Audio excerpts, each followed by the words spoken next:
Well, I'm back, guys.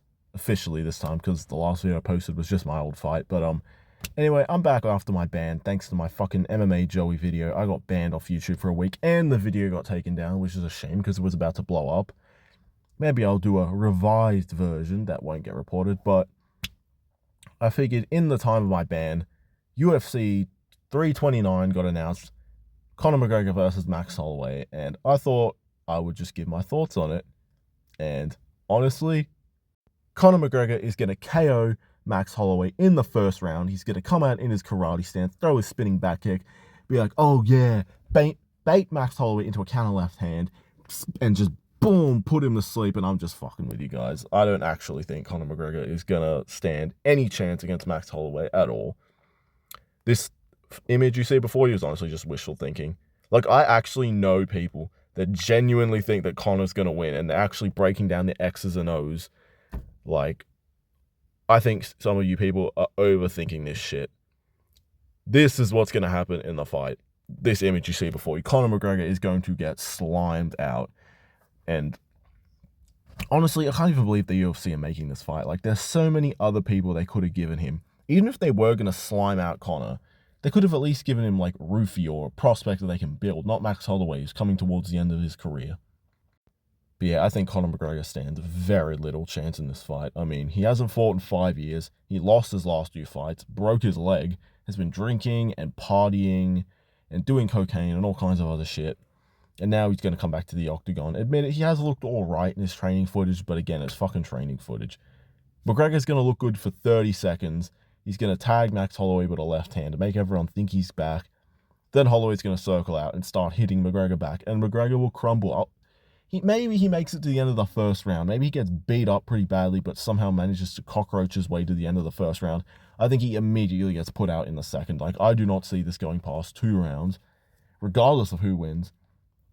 Maybe, who knows, maybe Max Holloway shows McGregor some mercy and coasts to a decision, but I don't see that happening, because this is like the biggest fight of Holloway's career in terms of like money and name value. Like, he's not just going to try and outpoint McGregor to a decision. He's going to try and fucking finish him and put it on him and make a statement.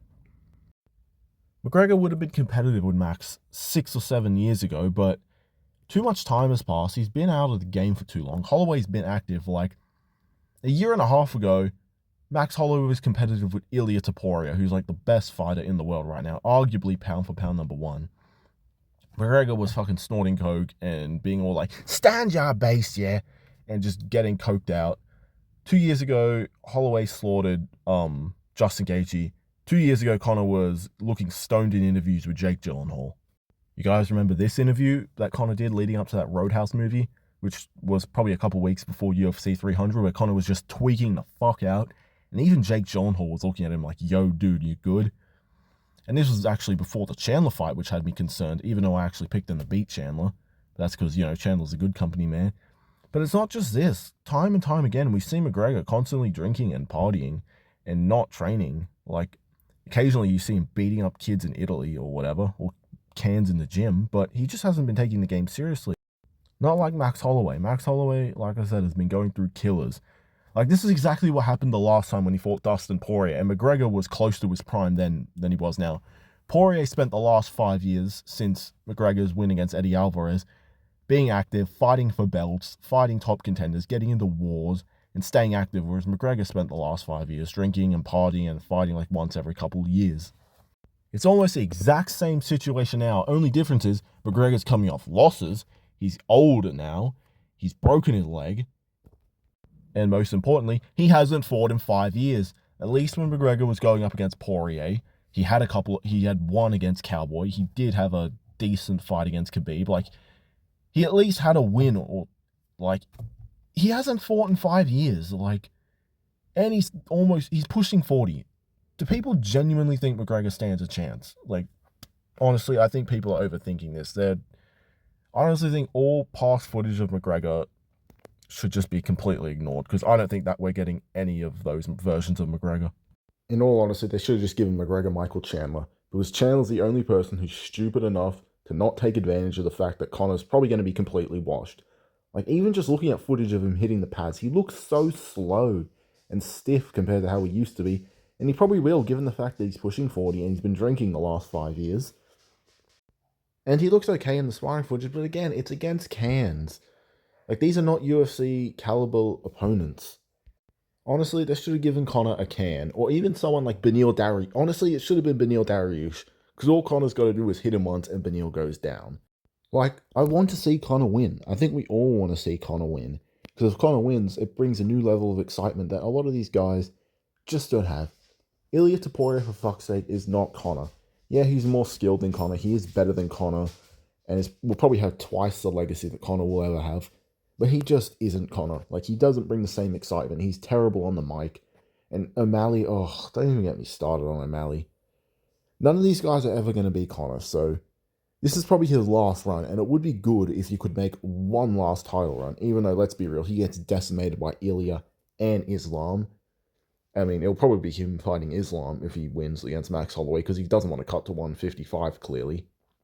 Plus, that fight just makes more sense, since, you know, there's history there, but if that does somehow, against all odds, happen, Conor will actually be one of the few fighters that challenges for triple champ status.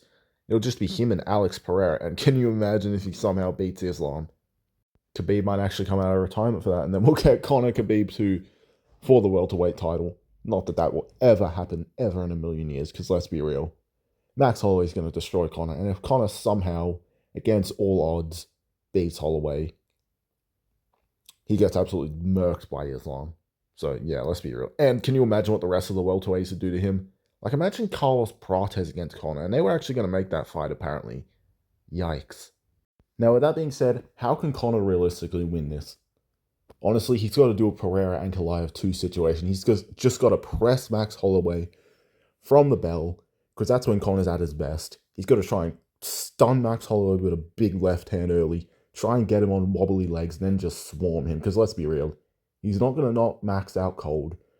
Max has faced some of the hardest hitters, and he's only been put out cold by Ilia Topuria. And yeah, Conor's no Ilia. So yeah, Conor just needs to bank on the fact that he's bigger, probably going to have more power. He's longer and rangier as well. He has a reach advantage. I wouldn't even say he has a speed advantage at this point. But yeah, Conor's just got to get in his face early, because Max Holloway's a guy who kind of likes to build into fights a little bit. He's not a slow starter, but he definitely gets way better as the fight goes on. And the first is kind of just him measuring his distance.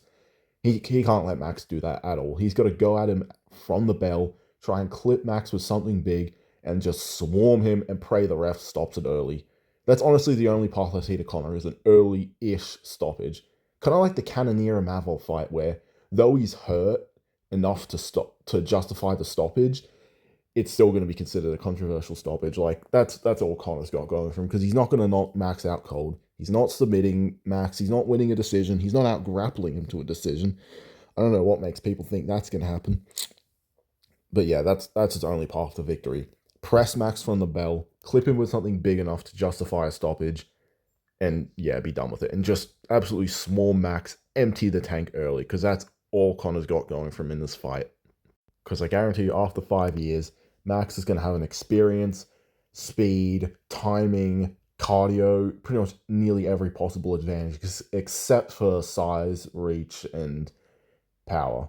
Maybe. I mean, Max's power has gotten a lot better as well. So yeah, if Conor doesn't press Max in the first 30 seconds to a minute and do what Pereira did to Ankle Ivory, just cuts him off and doesn't allow him to get going, Conor's pretty fucked. Like, that's his genuinely only path to victory. But unfortunately, I think the most likely outcome is, like I said earlier, Max beats Conor's ass and brutally slimes him out, and does him worse than he did Gaethje, worse than he did the Korean Zombie, worse than he did fucking Calvin Kattar, worse than he did, who else is he? Brian Ortega, worse than he did Aldo in both fights, worse than he did Pettis, hell, worse than Oliveira the first time, even though he didn't really do anything. Yeah. That's how badly I think Conor's going to get done. I think it's going to be the most dominant performance of Holloway's career. But to be honest, we might not even see Conor go out. We might see him just like quit on the stool. Like, I could see his coaches calling it or throwing in the towel in between rounds, or even mid-fight. I could see that happening. But yeah, long story short, there is just very few logical possibilities as to how Conor wins this. I know it sounds pretentious, but it's true. But yeah, I'm just going to wrap this up for today, guys. I'll give you a proper prediction as the fight gets closer, as well as the full card, because it's actually a pretty good card. Like, for the first time in years. Like, the last time we got a McGregor card this good was the Eddie Alvarez cards. Since then, UFC 229 was alright. Both Poirier cards were kind of shit. The Cowboy card was shit, so this card's actually really good.